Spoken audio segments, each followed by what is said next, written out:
캐나다 통계청에 따르면 9월 추가로 15만 7천 개의 일자리가 만들어지면서 코로나19 팬데믹이 시작된 이후 처음으로 2020년 2월 고용 수준으로 회복되었습니다. 실업률은 8월 7.1%에서 6.9%로 하락했습니다. 캐나다에서 고용이 크게 증가한 것은 올해 6월 23만 1천 개의 일자리가 마련되었던 대로 일자리 창출은 광범위했지만 정규직에 집중되어 있었으며 공공부문과 민간부문이 고르게 분할되어 있다고 통계청은 말했습니다. 계속 재택으로 일하는 산업에서도 이익이 두드러졌습니다. 다만 6개월 이상 무직 상태인 장기 실업자는 지난달에도 거의 변동이 없었고 이는 2020년 2월의 2배 수준입니다.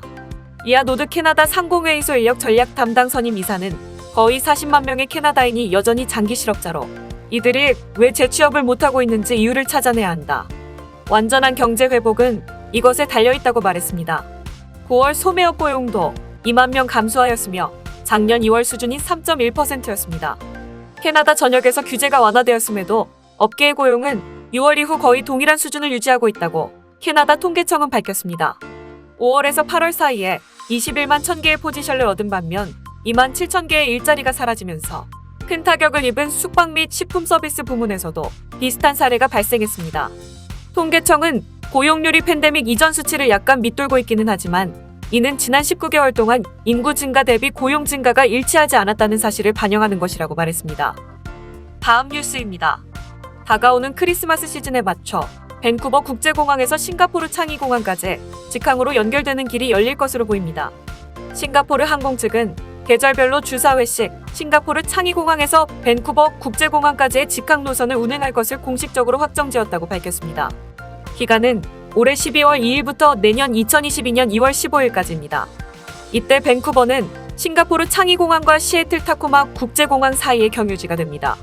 싱가포르 창의공항행 항공편 중 2대는 싱가포르 정부의 백신 트래블 레인 지정에 따라 운행될 예정입니다. 백신 트래블 레인의 지정을 따르는 운행하에서는 완전 백신 접종을 받은 여행객의 경우 무방역 여행이 가능합니다. 현재 싱가포르는 이달 말부터 캐나다와 미국까지 백신 트래블 레인을 확대해 나갈 예정으로 알려져 있습니다. 싱가포르 창의공항과 밴쿠버 국제공항, 시애틀 타코마 국제공항 내 있는 노선의 항공권은 싱가포르 시간으로 10월 12일 정오부터 판매될 예정입니다. 백신 접종 여행권 신청도 당일부터 가능하니 백신 트래블 레인 항공편 이용을 원하시는 분들은 참고 바랍니다. 조원탄 싱가포르 항공 마케팅 기획 담당 수석 부사장은 이번 노선의 신설과 백신 트래블 레인 서비스 등으로 인해 싱가포르 항공 고객들이 연말 휴가철 동안 더욱 원활한 북미 여행을 즐길 수 있게 되었다며 싱가포르 항공은 앞으로도 항공 여행에 대한 수요를 주시하고 이에 따라 서비스를 제공할 것이라고 전했습니다. 밴쿠버와 싱가포르 사이의 노선은 지난 2009년 세계 금융위기 이후 운항이 중단되었던 바 있습니다. 이후 점차 직항 서비스에 대한 수요가 증가하기 시작해 이와 같이 다시 부활하게 된 것으로 보입니다. 다음 뉴스입니다. 가을로 접어들었지만 아직도 코로나19 확진자 수는 떨어질 기미가 보이지 않습니다.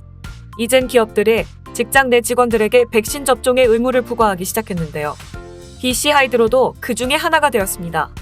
지난 10월 7일 목요일 BC 하이드로는 근로자와 대중들의 안전을 위해 새로운 조치를 취하겠다고 밝혔습니다.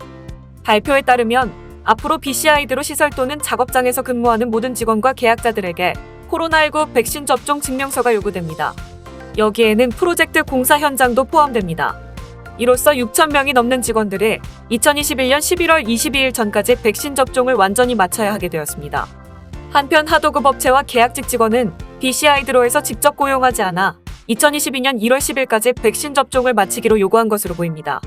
BC 하이드로는 앞으로 몇 주 동안 직원, 노조, 계약업체들과 함께 백신 정책을 명확히 정해야 할 것이라며 의학적인 이유로 백신 접종을 받을 수 없는 걸로 승인된 사람들을 위해서는 숙박시설에 대한 세부 사항을 제공할 예정이라고 말했습니다.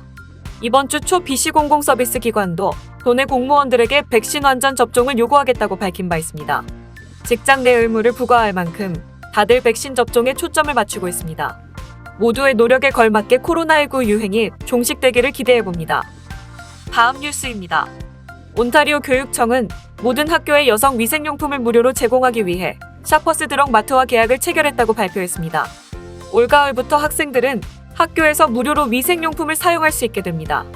스테판 네체 교육부 장관은 지난 8일 금요일 기자회견에서 우선 3년 프로그램으로 매년 주 저녁에 교육청에 600만 개의 위생용품을 배포할 예정이라고 발표했습니다. 그는 이 협정으로 앞으로는 학생들이 학교에서 위생용품 걱정 없이 편안하게 교육을 받을 수 있을 것이며, 이는 넓은 의미에서 보다 나은 학교 환경을 구축하는 데 도움이 되는 중요한 요소가 될 것이라고 덧붙였습니다. 샤퍼스 측은 위생용품 및 화장실에서 학생들이 필요로 하는 모든 디스펜서 등에 대한 비용을 부담할 것이라고 말했습니다. 또한 그들은 교육위원회 측에서 공평한 분배를 위해 어느 학교에 먼저 배포할지 그 우선순위를 정해달라고 요청했습니다. 위생용품 무료 배포는 온타리오주가 처음은 아닙니다. 2019년 브리티시 콜롬비아주와 노바스코시아주는 이미 유사한 프로그램을 발표했으며, 프린스 에드워드 아일랜드주는 2020년부터 취학연령 아동들에게 이와 같은 물품들을 제공하기 시작했습니다. 온타리오주 내의 여러 교육기관은 위생용품에 대한 걱정 없이 교육을 받을 수 있어야 한다며 이 프로그램의 필요성을 강조해왔습니다.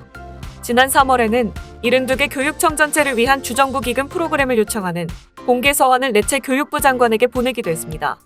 레체 교육부 장관은 오늘 발표된 프로그램은 온타리오주에 있는 72개 교육청 전체가 대상이 될 것이며, 초기 3년 프로그램 이후에는 더욱더 많은 위생용품이 포함될 수 있도록 확대할 예정이라고 말했습니다. 다음 뉴스입니다. 토론토 공중보건부는 코로나19 발생으로 인해 토론토의 한 고등학교를 폐쇄 조치했습니다. 이는 올해 휴교에 들어간 학교 중 토론토에서는 첫 번째 케이스에 해당합니다. 해당 학교는 실버선 대학학교이며 모든 대면 수업과 활동은 취소되었습니다.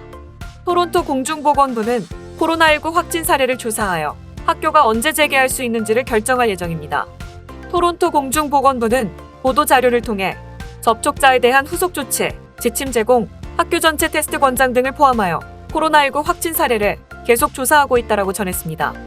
토론토 교육청은 트위터 공지를 통해 토론토 공중보건부의 조사가 진행되는 동안 모든 학생이 원격 학습으로 전환될 것이라고 전했습니다. 현재 해당 학교는 10일 이상 휴교할 것으로 전망됩니다. 토론토 공중보건부는 보도 자료를 바탕으로 10월 8일 기준 122개 학교 시설에서 21건의 코로나19 확진 사례와 30건의 적극적인 조사가 있었다고 밝혔습니다. 또한 코로나19 발생으로 인해 문을 닫은 학교는 온타리오주 전역에 9개 교가 있습니다. 토론토 공중보건부는 14일 동안 학교 환경 내에서 확인된 코로나19 사례가 2건 이상일 경우 해당 학교에서의 발병을 선언합니다. 온타리오의 코로나19 포털에 따르면 실버선 대학학교에는 금요일 기준으로 3건의 코로나19 확진 사례가 확인되었습니다. 토론토 교육청 대변인 라이언 버드는 월요일 현재 11건의 발병 사례가 있지만 그중 4건은 화요일까지 해결된 것으로 간주할 것이라고 말했습니다. 코로나19 확진 사례는 14일 후에 해결된 것으로 간주합니다. 다음 뉴스입니다. 따뜻했던 가을이 지나고 캘거리에도 본격적인 겨울이 찾아오고 있습니다. 추수감사절 연휴였던 지난 10일 일요일과 11일 월요일, 알버타의 최저기온이 영하로 떨어지며 캘거리, 에드먼튼, 캔모어를 포함한 알버타 지역에 올해 첫눈이 내렸습니다.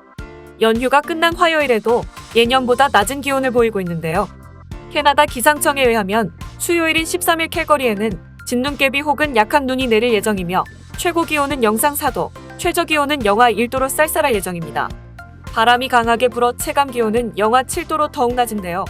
금요일인 15일부터는 최고 기온이 16도까지 오르며 예년과 비슷한 기온을 회복할 것으로 보입니다.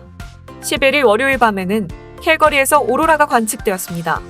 빛공해가 심한 도시에서 밝은 오로라가 보이는 것은 드문 일인데요. 캘거리 다운타운에서도 보일 정도로 선명한 오로라가 알버타 전역에서 관측되어 많은 알버타인들의 감탄을 자아냈습니다.